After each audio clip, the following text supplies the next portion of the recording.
Ladies and gentlemen, are you ready? Shit's about to hit the fan. Welcome to Unsanctioned Thursdays on Wrestling with Freddie. What's up, everybody? Welcome to a brand new episode of Unsanctioned Thursdays, the show that you, the people, made happen. With me, as always, is Jeff Dye. Let's start the show. All right, you guys, this is a big one for me anyway, and for us. I mean, we're going to talk the future of WWE, but I wanted to share with you guys some of the process of trying to create your own federation and what that's like. I'm trying to get a TV deal first to go through. So it's a concept with a sizzle reel that we shot that's about 5.5 minutes long, a little bit shorter. I think the original cut was 5.5. I think cut it down to 5:02, and just to keep things short and sweet, but you still have to get all the information in there. And I won't say where, but I went to my first place to pitch. I'll disclose everywhere I went after we've gone everywhere, but I don't want to expose people in any sort of way before I've seen everyone. Cause someone says, yes, I want to treat everybody else with respect too, and hopefully get more than one yes. But we pitched to the first place. It was while I was on vacation in Hawaii. That's how much I want to make this shit happen, that I pitched when I was on vacation in Hawaii. The pitch went well. It was only the person who needs to say yes that was on the Zoom meeting. Nice. And it was me and my two producers who are awesome and have a lot of experience in like documentary stuff. And the type of show we're doing is a little bit different, and there is a documentary style to it as well. So there's some more information for the people out there. But yeah, it went really well. The lady asked all the right questions. She enjoys wrestling. She respected wrestling, which I was very nervous about, because a lot of places, there's only so many places you can pitch because not everybody loves professional wrestling or respects it, but she treated it with a ton of respect. She even knew a little bit about it. She knew some people in the business that have transferred over. So she was as educated as she could be without being, like a huge fan of wrestling. But yeah, the meeting went really well. I should find out this week if it's a yes or a no. She's the only one that has to really do it. She's processing it and putting it up against, their other shows that they're going to pick up and things like that. Do they have the budget for it and all that kind of good stuff? But if they say yes, I will still take the other meetings. But I'll let you guys know that we already have a yes. If they say no, I'll tell you that too. If I fall on my face, you will know. And if I'm flying real high, you guys will know that too. So that's the process so far. I had another meeting booked for tomorrow, which will have been Tuesday this week, but it's getting rescheduled. So I won't have any new information for you guys just yet. It's a couple weeks until my next meeting. This will go for about the next 8 weeks, I'm imagining. And then I'll know for sure. But anyway, that's the update, Jeff. Sorry for blathering forever. What are you talking about? That's great news. We're excited. That's what we want. We want updates, buddy. And now let's talk wrestling. So everything's changing. It's the Triple H era, or as did Stephanie McMahon say, the Paul Levesque era or the Triple H era? Either way, it is the Triple H era. He is in charge. The Rock is not in charge. Triple H is in charge. And we've really seen that over the last few weeks in the stories that they've been telling. Everybody's getting a story now. And this is one of the coolest things about wrestling. That has not been the case. All right. Like Legado and LWO would just be having matches. They wouldn't be getting designated backstage segments where they're talking about the reason why they're fighting. They wouldn't get in-ring promos where they're talking about why they hate each other. They'd just be wrestling. Everyone has a story. Everybody's represented. If you're Japanese, you have people to watch and connect with. If you're Latino, you have people to watch and connect with. And they're not just wrestling. They're getting actual storylines. He's doing subtitles for people and saying, just speak your language and do your thing. Like, who cares? If people don't understand it, they'll read. They can read. I've loved everything he's tried to implement. I think he's done a great job. I think the only places where they dropped the ball a little is on getting talent. I think not getting Will Ospreay was a mistake. But outside of that, man, I can't say enough good things about where wrestling's going. And people are trying to compare it to the Attitude Era, and I would discourage y'all from doing that and just let it be what it is. Let's see what this era is going to be. Right now, we're calling it the Triple H era. 10 years from now, the fans will define what it's called and we'll know what it is. But it's not the Attitude Era. It's different. It's unique. It's its own living, breathing thing right now. And And like The Rock said, and The Rock is not solely responsible for this because other wrestlers contributed to make it cool. But when he said wrestling's cool again, he was right. But it was cool before The Rock came in to save the day and have that whole storyline. It was already cool, like Seth Rollins said. And that's because of the work that all these wrestlers have put in AEW and WWE. But we're talking WWE this week, Jeff. I'm really excited. What say you about the state of the WWE? I'm excited about it. Things seem to be going in a nice direction. We've been waiting for a Vinceless era forever. We don't condone any of the behavior that he's done and all those things that we weren't really aware of. We just love the world of wrestling, right? We're excited that now Triple H is at the helm. And I remember when Triple H got it like to run NXT or whatever, there was nothing better.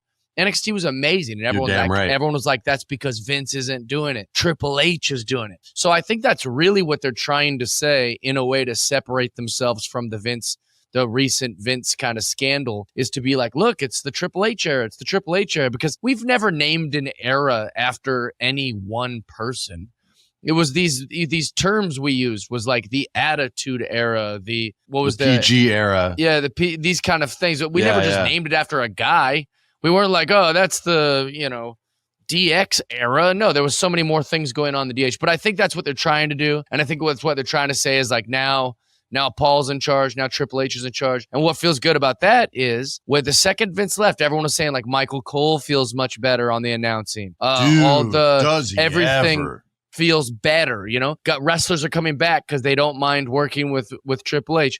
Some women are coming back because they don't have to fear being sexually harassed or treated like a second-class citizen. So I think what we're really saying is Triple H is here, and it's going to be a lot better, and you're gonna witness a lot more kind of healthy, modern style management.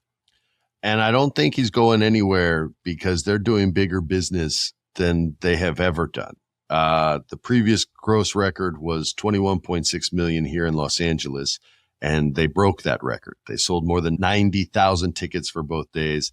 They crushed Philadelphia. Business is booming. It's literally bigger than ever. The wrestling business is so crazy, man. It keeps getting bigger, not smaller. And this town was trying to get rid of it and take it off TV 10 years ago. Let's talk about the Bloodline.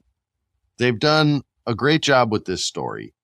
It's had multiple chapters from its inception to its comic relief characters when Sami Zayn joined and became honorary, to the addition of new members like Solo Sikoa, to the many times people have tried to take away what is rightfully Roman's, his seat at the head of the table, to bringing in The Rock. And now the championship is gone. The thing to fight for is gone. So what's left to fight for? Only one thing, Jeff, the head of the table. Exactly. This story has to come to fruition. The Rock cannot be done with wrestling, and he's not, because IATSE's talking about striking, and so no movies are going to get made for a little while, and that's why The Rock's doing this in the first place. Well, I'm sure he loves wrestling too, but that's the main reason why. And it's not going to end anytime soon, so he still has time to wrestle, and this should, and I believe everyone thinks, it will lead to a match for who is the true head of the table. The Rock looked good in the ring. He could still move. He could still wrestle. His chest isn't as dieseled out as Roman Reigns, but he still looked great out there. And it's got to lead to Roman Reigns versus The Rock for who is truly the head of the table. And whoever is going to go make the movie next will be the one that loses that match, and the one that remains will be the head of the table. What do you think, Jeff? What do you want to see? I love that. I think I kind of said this once on a past episode, but I love that the head of the table, that like pepper necklace or whatever the thing is, that red I like thing. pepper necklace. I like that. Whatever the heck that thing is. It's become a title. They've made it a belt. So it's like, if you've got all these guys competing for who the head of the table is, it's become its own thing. Like, they don't have to say we've got a new strap. Now we kind of have this thing that is like, who is the head of the real head of the table isn't even in the Bloodline. It's Paul Heyman. That's who the head of the table is. God, I love that guy. I wish we spent more time talking about him. Paul Heyman is, I know I'm supposed to say Bobby Heenan, but he's Paul Heyman is the greatest manager ever. And I've even said Bobby Heenan's better on this podcast, but I think I just say that out of respect to Bobby Heenan. I personally loved Paul Heyman more than Bobby Heenan. He was my favorite. And I think that's the first time I've ever said that on this podcast. Like, he's so next level great on the microphone that it's hard to say someone is second to him, because the gap, I think, is so big between his mic skills and everyone else's. His ability to get a crowd to love him or hate him in seconds is second to none. So if you want to talk about Paul Heyman for the rest of this show, I have no problem doing that. No, I just love him, and I think he deserves some honorable mention.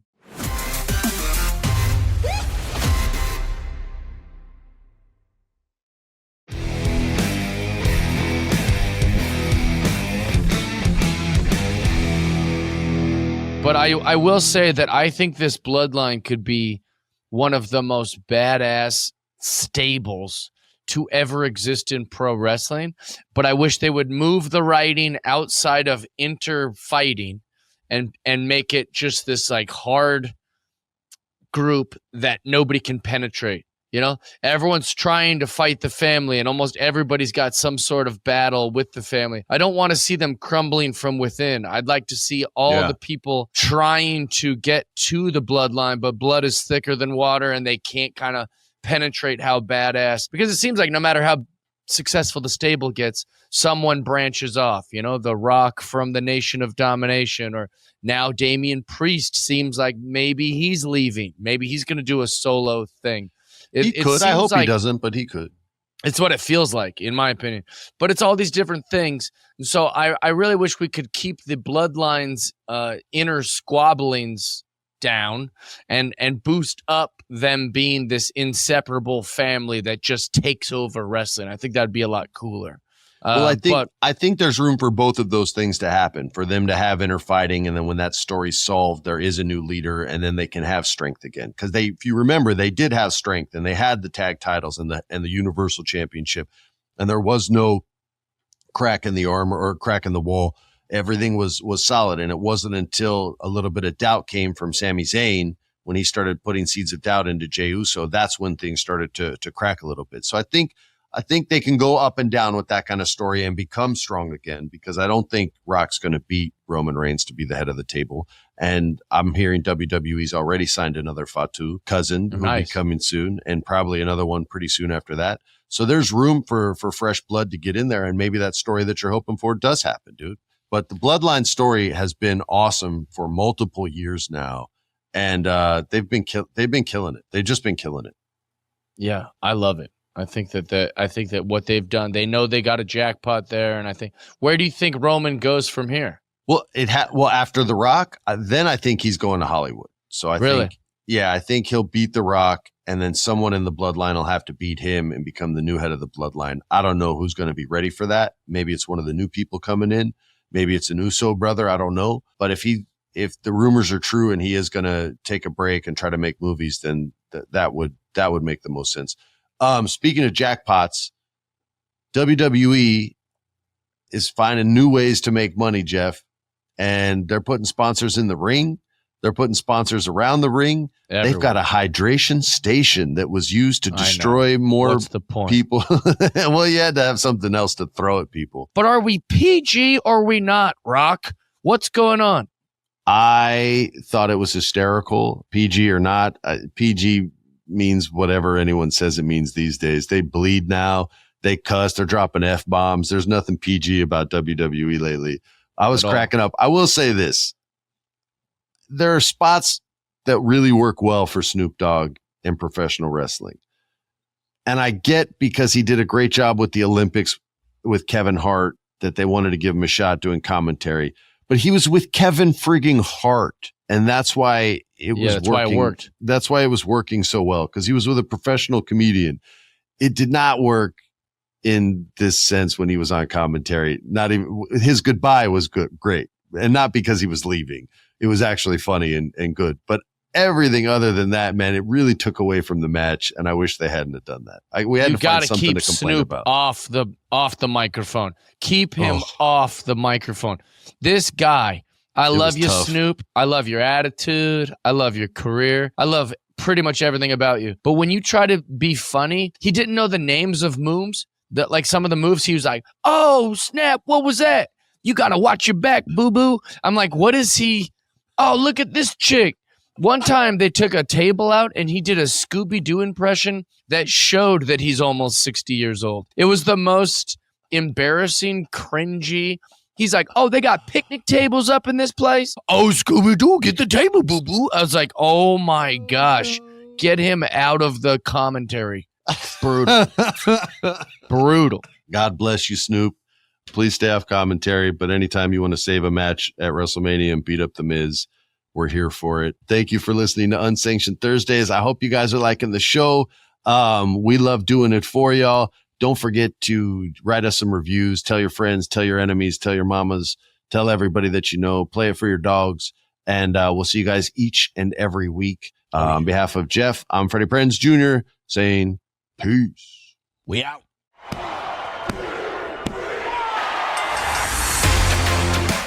This has been a production of iHeart's My Cultura Podcast Network. For more podcasts from iHeartRadio, visit the iHeartRadio app, Apple Podcasts, or wherever you listen to your favorite shows.